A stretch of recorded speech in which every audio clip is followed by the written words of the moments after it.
All right, now let's see what we've learned. For example, these birds show a lot of white. Are they cans? If not, what are they? And how can you tell? How about this group?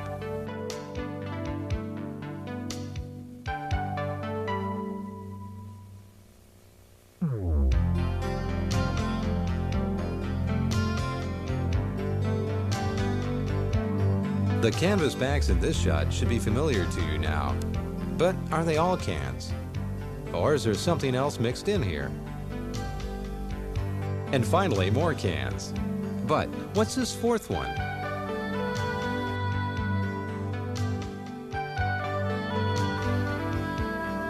Let's work our way back through these 4 shots and see how you did. The first giveaway on this ring neck is the much smaller size. It also has the sharply rising forehead and doesn't show as much white as the canvasbacks.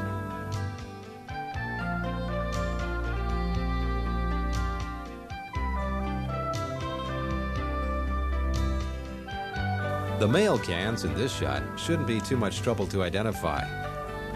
The 2 slightly smaller and darker birds are female cans. They have the same conformation as the males, and the flight pattern is the same. Let's look at this one again. Because the female canvasback doesn't have the brilliant white of the male and is somewhat smaller, waterfowlers need to be particularly careful not to confuse them with other ducks, especially in the poor lighting conditions encountered in many hunting situations. Unlike the straight-line flight pattern of canvasbacks, the erratic dipping and weaving behavior of these gadwall help to distinguish them from the canvasbacks, even at a distance. Scaup and ringneck ducks are also erratic flyers. And finally, back to the first group we showed you. As shown earlier, these widgeon and some other ducks show only flashes of white on the wings, as opposed to the overall white back and wings and dark tail of a male canvasback.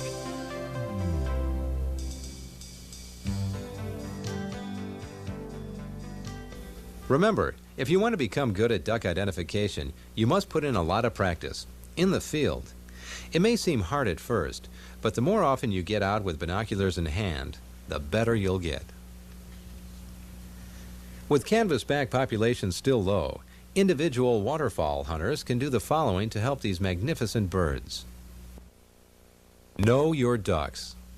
If you can consistently and reliably identify waterfowl under varying conditions, take the time and learn. Being able to accurately identify ducks contributes to a more enjoyable hunting experience, particularly in areas where canvasbacks congregate.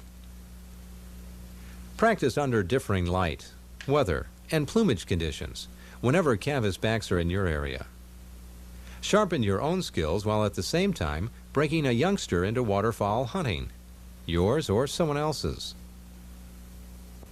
Be sure before you shoot. All ducks are virtually impossible to identify when they're coming at you head-on. At this angle, this duck could be any one of a number of species. Not until it reaches this point can you positively identify it as a female canvasback. Wait to shoot until you can make a positive identification of the bird. Don't skybust. It's easier to identify waterfowl within 30 to 40 yards or closer, and you'll have far fewer cripples among legal species. Expect canvasbacks.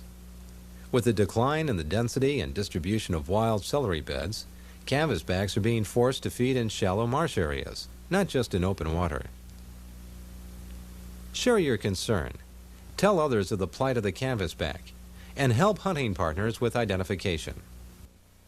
Know the regulations. Before each season, review the federal and state regulations that apply to waterfowl hunting. Be sure you know which species can be legally hunted and those that are being protected through a closure of the season, such as the canvasback. Report violations. If you see canvasbacks being shot, notify state or federal conservation officers. Shot quite a few canvasbacks. I don't know Yeah, either they don't know what they're doing or they don't care. I copied some numbers down of the boats. That's a good idea. The boat, that was their boat numbers. The guys were stocky, probably in the mid-40s, and it was a rigger flat bottom, and they had a Labrador with them. And finally, remember, when in doubt, don't shoot. Learning to accurately identify birds in the field can only improve your hunting experiences. Not only will you avoid embarrassing situations when checked by a conservation officer, you'll get more enjoyment out of the time spent in the marsh as well. Let's make sure future generations of waterfowl hunters and others who enjoy wildlife have a chance to see the King of Ducks.